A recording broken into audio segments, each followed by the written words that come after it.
Hi. All right. So I'm Nelson, and what's your name, by the way? Selah. Stella. Selah. All right. Yeah. So we're debating on the Second Amendment as an individual right, and I'm going to obviously take the pro side that the Second Amendment and basically the right to own firearms is an individual right. And your view would be, My view would be that it is it should not be a right, as there should be selective groups of people who should not be allowed to own arms. okay. Thought I'd just lay that out there really quickly. So the Second Amendment, and I'll read it off. A well-regulated militia being necessary to the security of a free state, the right of the people to keep and bear arms shall not be infringed. So again, the right of the people. So we can start with a well-regulated militia. This being ratified in 1789, that a militia at the time of the writing of the Second Amendment, which comes from the Bill of Rights, and the Bill of Rights are rights of individuals. The militia was basically any man of military age, so over, I think it was 16 to 45 approximately, the exact definition, but they were the militia, so it was all men of military age, and these were individuals, and it was protecting their right to own firearms. Now, this comes from the basic right of man, which all individuals, and I'm using man in a general terms of mankind, humans, men, women, etc. And this comes from the right of the individuals, or the individual's right of self-protection, and the firearm just being a tool in which an individual can best protect himself. And the right of self-protection is a universal and, I think, unquestionable right. And the firearm is just a tool to use, and it's the best tool in most cases. And therefore, it is the individual has the right to protect himself using whatever tools available to him, and the gun is one of those tools. So that's kind of my basic statement. We can get into whether the Second Amendment itself specifically talks about the individual. We can go directly into that if you like. Sure.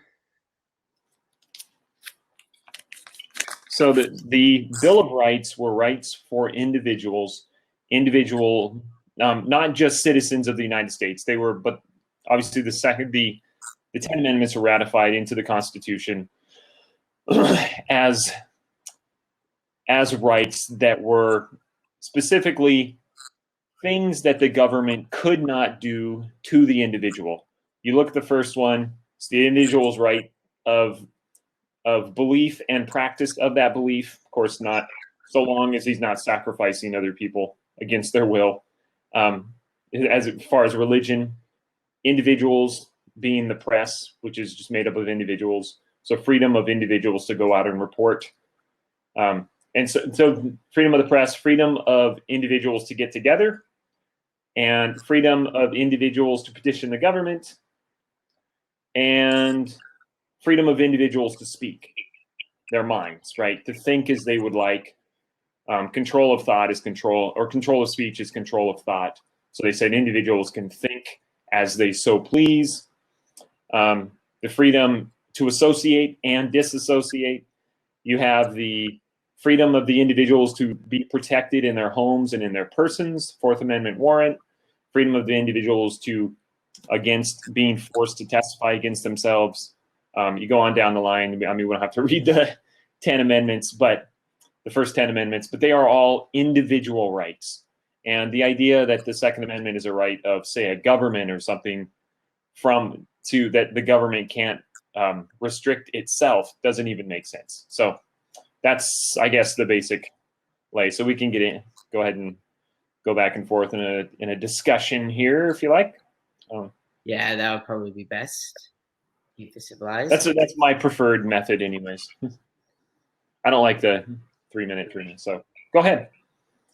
Okay, so my first issue is just that not everyone should have the right to have a gun. Not everyone is fit to have a gun. And that's the reason why there are restrictions on who can and who cannot have a gun. I just want to take a second here to just, if you agree with me here, that the restrictions that are right now being put on people who can and cannot have guns, those should stay. Correct? I disagree. They should all be abolished. You're saying? Well, you have a right as an individual. You have a series of rights. One is of self-protection with whatever tool you choose is best fits you. Now, if you violate other people's rights, then I think that is an argument to say that you give up certain rights of you. Like if I go out and I start slaughtering people, then I'm kind of giving up my right to travel freely, right? I would actually say I would give up my right of life. If I'm going to go take others' lives, then I think I'm giving up my right of life. So if I violate other rights, then we can get into whether or not those would be restricted. But so there are some parts in which I would say yes, but I think most of the restrictions I would say no. What about those for people who take drugs, dangerous drugs like meth, those that can put you into psychotic states or manic states? Well, we would prefer that they don't, but I don't think that that's the government's role to go out and decide who's taking drugs and if they're on drugs or if they're not on drugs. Then if they quit drugs, do they get their right back? I just think that's a little too much for government to handle. Too much power. True. Well, you have to think of it this way though. Those people can be extremely dangerous. And if you give them a gun, you're just making them even more dangerous. Well, we're not talking about giving them a gun because you don't have a right to a gun, but you have the right to obtain via the marketplace a gun.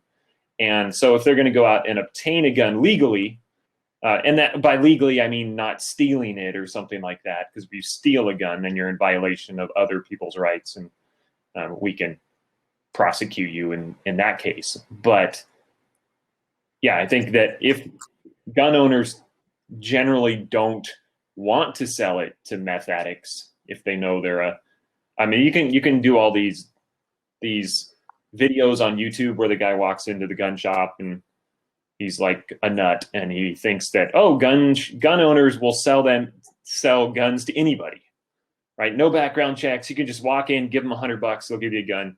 It's pretty ridiculous, but people believe that. And so I think generally they would not want to sell to a meth addict. Okay. So here's one major thing. You say they should have a background check. That obviously means that there is some sort of list of people who should not have owned. I didn't say they should, but I'm saying that that's how. So if there is a background check of any sort, there is obviously then for the purpose of that background check, some sort of list of people who cannot own a gun and can own a gun. For example, what about? I have a list here. Sorry. Here we go. What about people who have just committed juvenile offenses or minor offenses? What about them? There are also people who these I think they have crimes. You said what about them? I think that they should have a right of gun ownership, right to obtain a gun. But the thing is that these minor crimes are usually stepping stones for more major crimes, or can be, not always, but they can be. These are maybe, but these are just precautions. You can't do thought crimes. I think that's very dangerous. So, I mean, to say that they say that marijuana is a gateway drug, so should we therefore lock up all marijuana users because they're just going to become cocaine addicts. Well, I don't think so. well, science. Well, no, statistics. I should put more in a better way for my argument.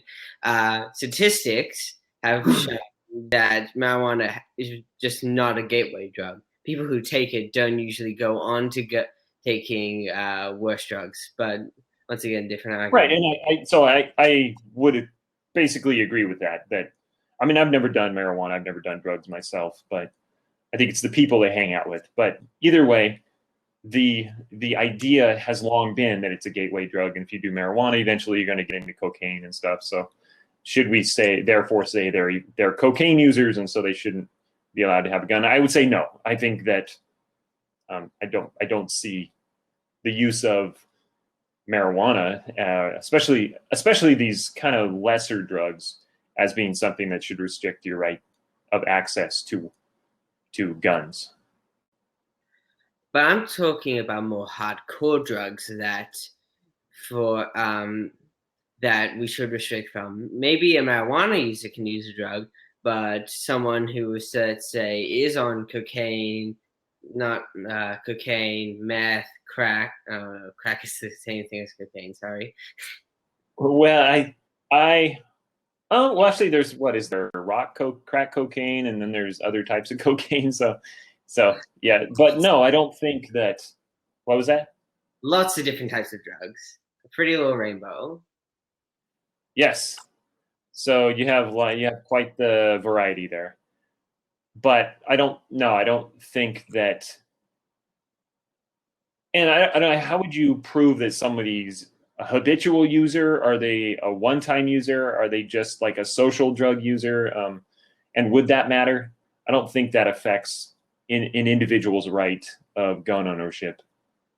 It just affects the sort of almost the responsibility. If you're taking a hardcore drug, lots of the time, well, you're just not yourself.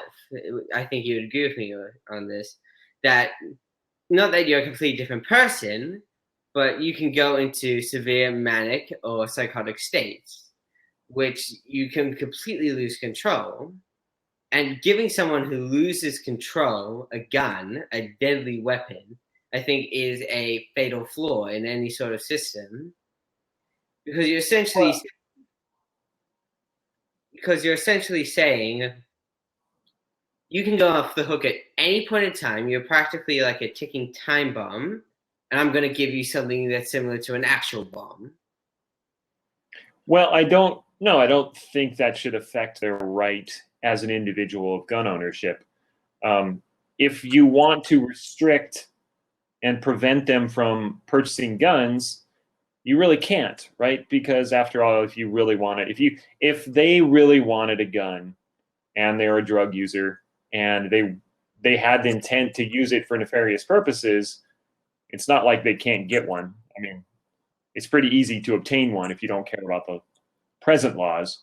And so I don't think there's any reason to restrict them unless they have actually committed some sort of property or personal crime that they violated other people's rights. Just simply using drugs should not mean that you're restricted of the right of self-protection. As a drug user, you might want it more because of the people you deal with. So, but exactly, it's like saying we should legalize meth because it's just that easy to buy meth in certain parts of America, we can say. Well, a lot of people would argue that, right? Yeah, but would you legalize meth? No, because you just want to make it a little bit harder to buy the meth. Not really. I think meth. What is it? A kid can't get meth, or maybe make it just that bit harder. We shouldn't just because we could. Just because. Oh god, my mind is gone completely blank. Okay. Just because we could do it doesn't mean we should do it. Well, that's an individual choice, right? So, I mean, just because you can do, I could drink, I could do drugs, I don't do any of that. So I think that's more of a social problem, a problem with individuals' choices and how that, kind of culture. But at the same time, I don't think that should affect your right to obtain a weapon of your choice, for the most part, anyways. I still think, I mean, we're kind of getting tangential topics. I still think the Second Amendment is an individual's right, that an individual has. I mean, will you at least agree that the Second Amendment does apply to individuals? You're saying not all individuals, but you would say it's. Oh, I'm right now. I'm saying that. Well, it's part of the Constitution, so I have Well, to. would you say that is it an individual's right, or is it granted by government to certain special individuals? Or I think because of the restrictions that are right now, it's still granted by government. Because if the government can restrict it now, then obviously it's them granting the power of owning a gun to certain people, or states granting the gun to certain people.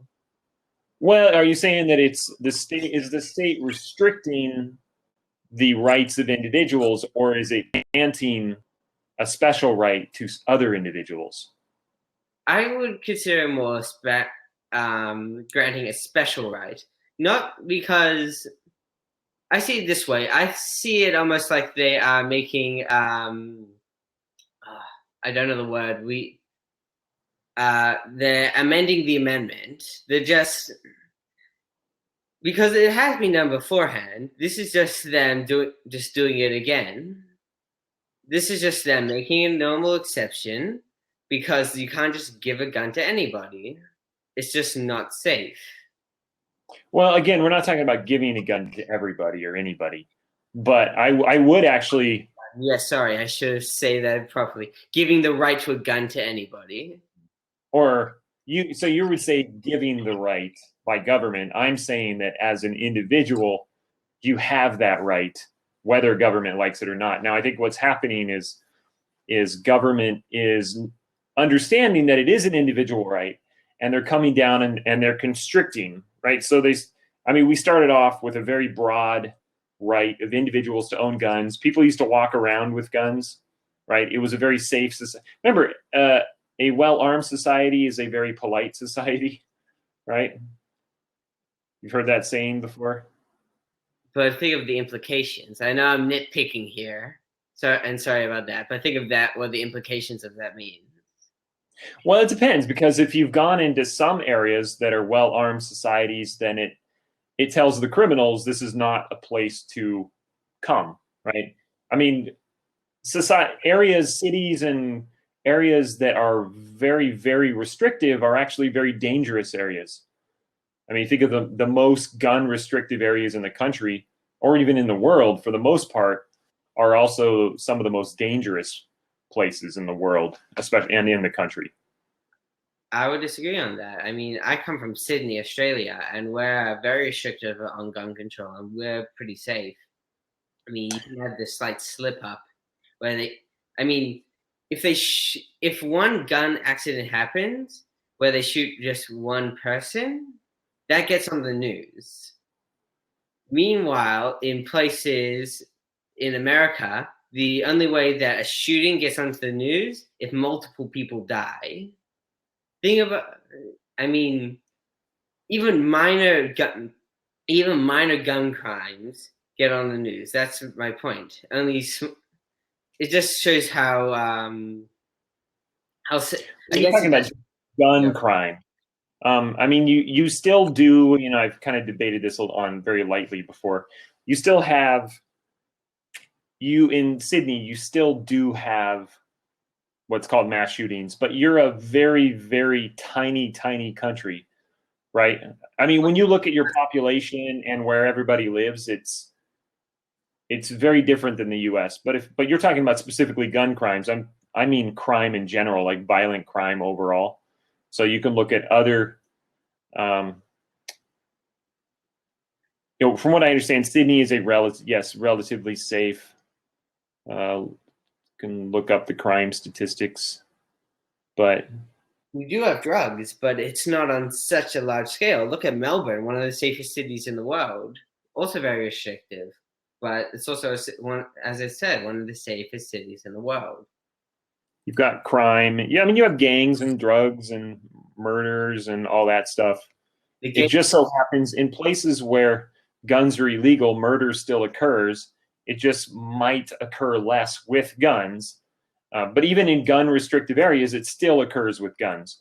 In the US, if you look at places that have a lot of guns, have relatively low crime rates, like Texas or Utah, or places where guns are very easy to obtain legally, places where guns are very, very difficult to obtain legally or impossible, have very, very high gun crime rates and crime rates overall, such as DC, New York, Chicago.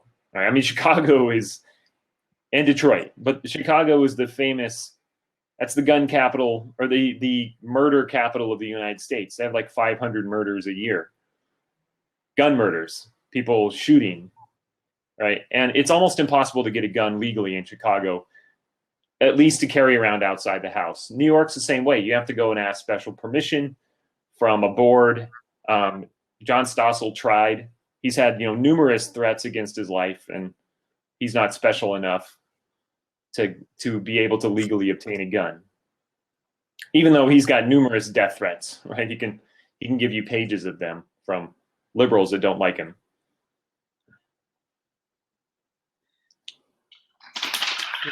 Oh my jeez. And I would also point out that guns prevent, in the United States alone, approximately 2 million crimes every year. This was a statistic I read out last time. Remember, it was a study done.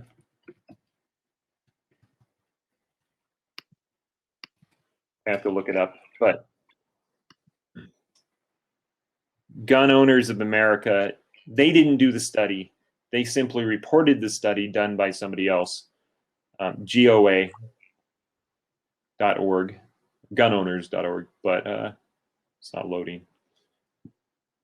But anyways, guns prevent approximately 2 million crimes in the United States every year. If you're an individual woman, you're fairly disadvantaged against most males, the vast majority of men. And a gun is a gun. The great thing about a gun is it is the equalizer. It's the great equalizer, right? Everybody is equal when they're armed.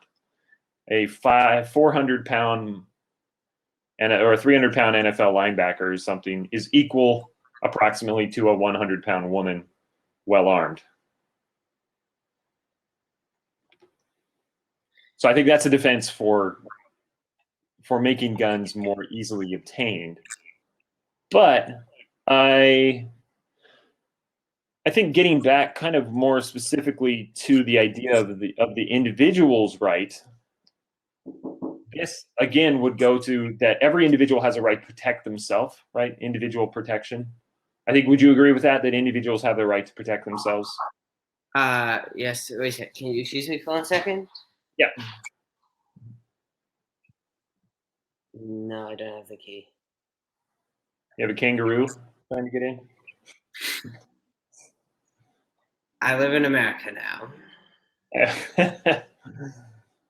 He's not a criminal trying to get in. No, it's family.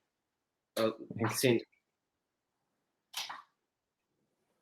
But anyways, going back to what you were saying, I just still don't believe that everyone should own a gun. I get that that people should have the right to protect themselves. Well, I didn't say that everybody should have a gun. I think that every individual has the right, if he so chooses, to obtain a gun. And basically just that the Second Amendment is an individual right, not a government right. It's not a right that government grants itself to prevent itself from taking, which is kind of the general belief of the left, is that the right to own a gun is specifically for government militia, which to me is completely nonsensical, that the government would write out, say, we shall not restrict ourselves from owning guns, right? Which just seems ridiculous to me. to say the government would write an amendment to prevent itself from restricting itself from owning guns for the military. I just don't think that makes any sense at all. And knowing what the Bill of Rights is, the Bill of Rights is a series of that were amended to the Constitution, and there were actually 12 of them, I believe, and 10 of them were put into the Constitution, but they were all individual rights. So again, the Fourth Amendment warrant, a police pulls you over, he has to obtain a warrant before he searches your car, right? So everybody out there, if you got drugs in your car, tell him no, right? So I don't know if anyone's watching. it'll be up on YouTube, and we'll have one view later. That goes to you too, though. You know, you're from Sydney, and the cop pulls you over, wants to search your car. What does he do? Does he ask permission? No, there's also a warrant. I'm very sure there's also a warrant process in Australia. Does he have to get a warrant to search your car if he so pleases? Actually, I actually don't think so. Wait a minute. Oh man. Because in the US, they'll ask you, "Can I search your car?" And you watch on like cops, they got 20 pounds of cocaine in their trunk. Can I search your car? He's like, "Oh yeah, I guess so." Like, you just tell him no. I would no. I'm not comfortable with you searching my car. Now, I've never had 20 pounds of cocaine in my car. I've never had anything like that, but they've never tried to search my car. So I have been harassed. I was in Queens in a back behind the school I was working at with a black gentleman who was giving me a ride, and we just got into the car and they stopped us. And now I was in his car, and so I was a little uncomfortable. Like, do I say no? Do I want to get him in trouble? But that was a whole different situation. They wanted to see my backpack. I just opened it, which it's like probably shouldn't have done that, but it didn't matter. Actually, there's one thing I would like to inquire. Do you reckon that fugitives should have the right to right to have arms? Convicted or unconvicted? Are they fugitives that are on the run? Like, just they still haven't been convicted yet, or? Let's go with convicted first. Well, so there you go. Again, if you are convicted of a crime against another person, violating a property right, it's like you're convicted against a crime against the government. I know the government sees that as the worst possible crime you can commit is a crime against the government. They don't really care about what you do to other people. It's like North Korea, right? But if you commit a crime against another person, you do forfeit some of your rights. So depending on the level of the crime you commit. So if they're convicted, it would depend on what they're convicted of. If they're convicted of like some white collar crime of embezzlement or something, I don't think that's a level to where you should be restricted from owning a gun. Nor do I, but you obviously also agree there is some sort of level where it's not an individual's right. Yes, but I don't think the government should just arbitrarily decide when that is. And I also think that given certain crimes, when you do forfeit your rights, you should be able to get them back. So if you're a good citizen for a long period of time, out of prison for whatever, certain crimes, then I think you should be able to get your rights back. Say 10 years. These are, this is kind of arbitrary. Say, 10 years, 20 years, I don't know. But, there should be, I think Rand Paul has talked about this.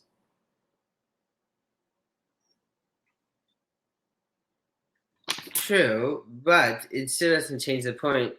It doesn't change the fact that there is obviously, even in your mind, that there is a point where an individual no longer has that right. So why should not the government also be able to make that decision? There is a point where you're not allowed to own a gun. Well, again, I would say that there are some points, but I don't think the government should be able to, in any way, be able to arbitrarily decide whether or not an individual should or should not be allowed to own a gun. So, so the government, the no-fly list, everybody on the no-fly list, most of them are just there because clerical errors. Ted Kennedy, I don't think Ted Kennedy should be. He's a criminal. He's a murderer. He shouldn't be allowed to have a gun. But he was on the no-fly list. So things like that. No, those shouldn't even come into consideration. So I would say that, again, I'm just saying that the right of gun ownership is an individual right. It is a right of all, and I would say all individuals on the face of the earth, all mankind. The Second Amendment specifically says we, the United States government, shall not restrict said individual right. And most states adopted their own form of that.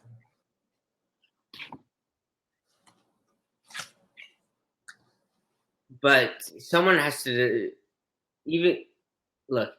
someone has to. You're saying someone has to come up with some point of where you draw the line. Should a small child be allowed to own a gun, for example? That should be up to their parents. I think small children should be trained of what guns is. I think you're a much safer country and they've actually done studies and they found that children that grow up around guns are much, much safer when they find a gun in a couch or something. They're much, much, much less likely to go play with it. Whereas children that grow up with parents that are terrified of small black objects with barrels, their children are very likely to pick up the gun and play with it because they've never seen one before in real life and they don't know what it is and they don't know the dangers of it. But if you teach a child this is a weapon, it is a dangerous weapon in untrained hands. It's not something that will just go off by itself, but if improperly used by a small child, then yes, it's a dangerous weapon, but they should be trained with it. But their parents should decide. I mean, a responsible parent is not going to give their 5-year-old a handgun, a 38 special, something. But there's also irresponsible parents who may buy their kids a gun if you just say the parents can decide. Well, I mean, that's not something you'd be able to stop in the first place. Well, that's not something that government would have any control over by any means. I mean, whether government says 5-year-olds can own weapons or we're not going to control that, there's nobody in the NRA that's going to say, well, boy, I've always wanted to buy my 5-year-old a gun and now I can legally. No, it's just these I just don't think are anything to worry about. So I would say yes, we should allow that in general. Okay.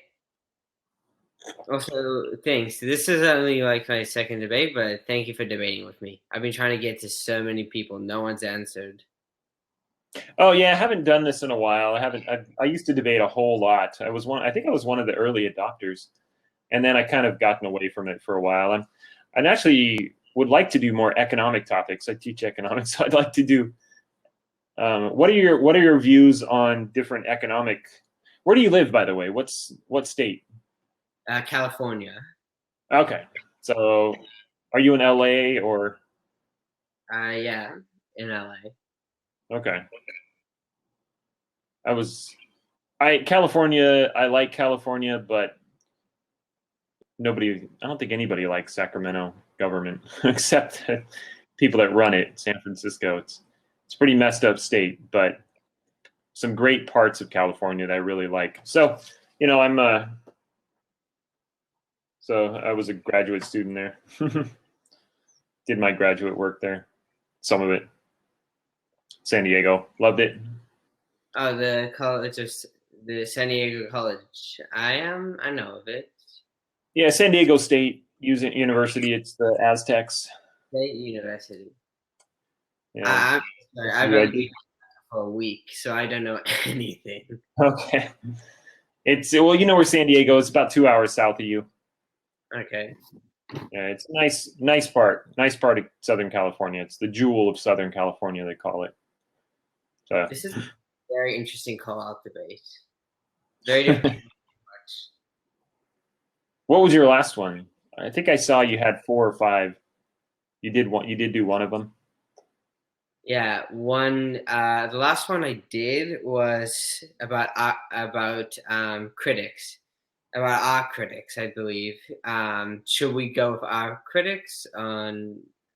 Okay, was it with art critics versus the general public who knows movies better? Exactly. Okay, I saw that post anyways. I think the market decides, the people are the market, so who cares what critics say? I think that was It your was on view, like right? the topic of what's a good movie. It was what? It was on the topic of what is a good movie. Who decides Yeah, what it is? yeah. So I think, what side were you on? You were on the people's side? Yeah. Yeah. And if I had to go, just had to go with the fact that it's subjective, but that's not enough to win you a debate. Well, I would say the market decides. I mean, who cares what a handful of critics decide whether a movie's good or not? A movie is made for the purpose of the public to buy tickets. If the public doesn't like it, therefore it's a bad movie. Well, then you have cult classics that end up being good movies because later on, then they start to buy merchandise and start to buy things for it. Well, if the public decides later on that they do like it, like It's a Wonderful Life was a loser movie, I think. But then it was then it was free. It was public domain, and then they just started showing it every single Christmas until it started to become a Christmas classic. Yeah, and people like got onto it, and it was considered one of the greatest of all time. And you know, it is a good movie. It's like, I think Miracle on 34th Street was that way. And I don't know. I don't really think it was kind of a boring movie, but I've watched the whole thing. But I would just say, as far as that goes, I would agree with you. I think the public decides, because the point of making a movie is to make money. And if people buy your tickets, if they like your movie, you've made money, and therefore you are a success and a quality movie. Right? But anyways, back to the gun debate. So again, individuals. I just think that the Bill of Rights specifically is intended for, or specifically speaks to, the rights of individuals, and these Bill of Rights were adopted as the first 10 amendments to the Constitution. They are individual rights. We can actually read them off. Read off the Bill of Rights. So the first freedom of religion, speech, press, association, right? To find it. Oh, no, that's not it. So, well, I'll just do the 10 minutes. You'll find it here, though. So, the individual, so they're all individual rights. The Third Amendment is quartering of soldiers. Doesn't really apply much today, but it is an individual cannot be compelled to house soldiers. So an individual right. Fourth Amendment is the Fourth Amendment warrant for individuals to be secure in their persons. Fifth Amendment is an individual shall not be compelled to speak if he doesn't want to.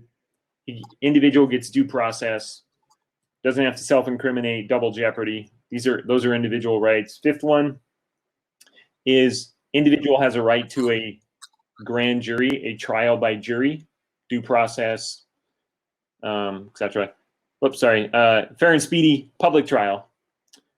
He has the right, the individual has the right to confront the accuser. The individual has the right to obtain witnesses and counsel.